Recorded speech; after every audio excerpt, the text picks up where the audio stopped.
আসসালামু আলাইকুম সবাইকে স্বাগত জানিয়ে শুরু করলাম আমার আজকের ভিডিও। আজকে আমি আপনাদের সামনে নতুন আরও একটি ভিডিও নিয়ে হাজির হলাম।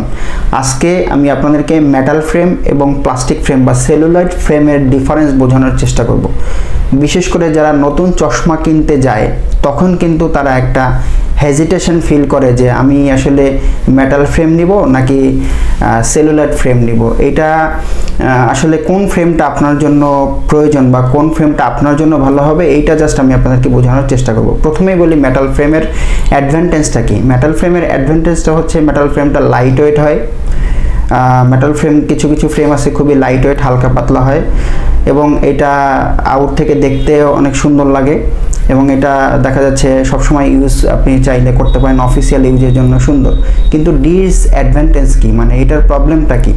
মেটাল ফ্রেমের যেটা মেইন প্রবলেম সেটা হচ্ছে আপনার মেটাল ফ্রেমে কিন্তু আপনার নাকে কানে দাগ বসে যায়। এটার কারণ হচ্ছে আপনার নোজপ্যাড থাকে, মেটাল ফ্রেমে নোজপ্যাড থাকে, আপনার নাকে দাগ বসে যায়, আপনার কানে দাগ বসে যায়। এছাড়া আপনার স্কিনে যদি অ্যালার্জির প্রবলেম থাকে তখন দেখবেন যে সাইডে একদম দাগ হয়ে যাচ্ছে, স্কিনটা অ্যালার্জির প্রবলেমের কারণে কিন্তু স্কিনটা চুলকায় বা দাগ হয়ে যায়। এটা কিন্তু মেটাল ফ্রেমের প্রবলেম। এছাড়া আপনি মেটাল ফ্রেমটা যদি পরিষ্কার করতে চান সেই ক্ষেত্রে পরিষ্কার করতে একটা ঝামেলা হয়। মেটাল ফ্রেমের নোজপ্যাডে, বিশেষ করে যারা মেটাল ফ্রেম ব্যবহার করেন তারা দেখবেন যে নোজপ্যাডে কিন্তু অনেক বেশি ময়লা লেগে থাকে। ময়লা লাগতে লাগতে এমন এক সময় এমন কন্ডিশন হয় একদম কিন্তু সবুজ টাইপের হয়ে যায়।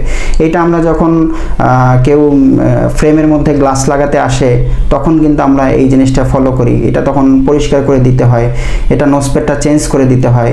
ঘাম লাগলে একটা সময় স্ক্রুটা খুলে যায় বা ভেঙে যায়। এই ধরনের বিভিন্ন টাইপের মেটাল ফ্রেমের প্রবলেম হয়।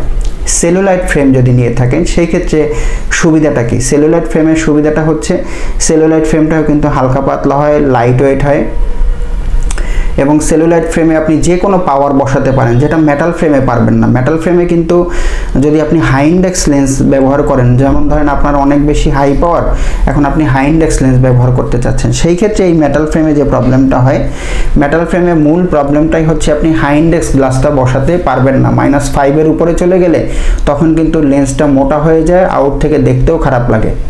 বাট সেলুলয়েড ফ্রেমে এই প্রবলেমটা হয় না। মেটাল ফ্রেমে কিন্তু এই যে নোজপ্যাডের কারণেও প্রবলেম হয়, বিভিন্ন টাইপের সমস্যা হয়ে থাকে। সেলুলয়েড ফ্রেমে যে সুবিধা, আপনি যে কোনো পাওয়ারটা ইজিভাবে বসাতে পারবেন, আউট থেকে দেখলে আপনার খারাপ লাগবে না, কারণ এই সেলুলয়েড ফ্রেমের গ্রুপটা অনেক বেশি মোটা হয়। সেলুলয়েড ফ্রেমের কিন্তু নোজপ্যাড থাকে না, নোজপ্যাডটা কিন্তু একদম প্লেন থাকে, সেই ক্ষেত্রে আপনার নাকে ইজিভাবে বসে যায়, আপনি অনায়াসে রাফ ইউজ করতে পারবেন। সেলুলয়েড ফ্রেমে এটা কিন্তু কালার ডিসকালার হওয়ার কোনো প্রবলেম নাই, কোনো পসিবিলিটিই থাকে না যে কালারটা ডিসকালার হবে, কারণ সেলুলয়েড ফ্রেমটা মূলত হচ্ছে যদি আপনি ব্র্যান্ড আইটেমের ফ্রেম নিয়ে থাকেন সেটার ম্যাটেরিয়ালটা হচ্ছে অ্যাসিটেড ম্যাটেরিয়াল। তো সেই ক্ষেত্রে এটা যেভাবে খুশি আপনি যতদিন খুশি ব্যবহার করবেন, এটা ভাঙার সম্ভাবনাও খুব কম থাকে এবং এটা কালার তো ডিসকালার হয় না। তবে সেলুলয়েড ফ্রেমে যদি নর্মাল প্লাস্টিকের যে ফ্রেমগুলি আছে ওগুলি নিলে কিছুদিন পরে কিন্তু ফ্রেমের টেম্পারটা ছেড়ে দেয়, অটোমেটিকলি ফেটে যায়। এটা কিন্তু অনেক কাস্টমার কমপ্লেন করে। এইটার মূল কারণটা হচ্ছে আপনি ফ্রেমটাই নিচ্ছেন কম দামি। আপনি যখন চশমা নিতে আসেন তখন কিন্তু আপনি বলেন যে ভাই আমাকে একটু কম দামের মধ্যে ফ্রেম দেন, যত কমে পারেন, কিন্তু কম দামি ফ্রেম নিচ্ছেন, সেটার যে প্রবলেমটা হচ্ছে কিছুদিন পরে কিন্তু ফ্রেমটা অটোমেটিকলি ফেটে যাচ্ছে। এইভাবে আমরা কিন্তু অনেকেই দেখি যে চশমা নিল, কিছুদিন হলো, হয়তো দেখা যাচ্ছে 1 মাস হলো 2 মাস হলো, চশমাটা নিয়ে আসে, ভাই কি চশমা দিলেন, এটা কিন্তু ফেটে গেছে।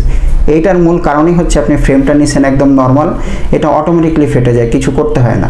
বাট আপনি যখন ফ্রেমটা নেবেন, চোখের ব্যাপারে একটু ভালো কোয়ালিটির ফ্রেম নেন, আপনি অনেকদিন ব্যবহার করতে পারবেন, এটা ফাটার কোনো কারণ নাই। নর্মাল প্লাস্টিক ফ্রেমে যেমন কালারটা চলটা নিয়ে কালার উঠে যায় ঘাম লাগলে আস্তে আস্তে, যেটা অ্যাসিটেড ফ্রেমে হয় না।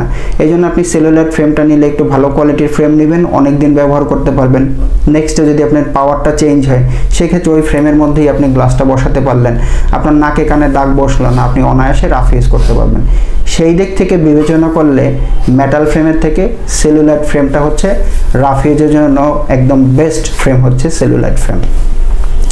যারা নতুন চশমা নেবেন আশা করি তারা আর কোনো হেজিটেশনে ভুগবেন না যে আপনি কোন ফ্রেমটা নেবেন। এখন কিন্তু দেখবেন যে ম্যাক্সিমাম মানুষের চোখেই সেলুলয়েড ফ্রেম।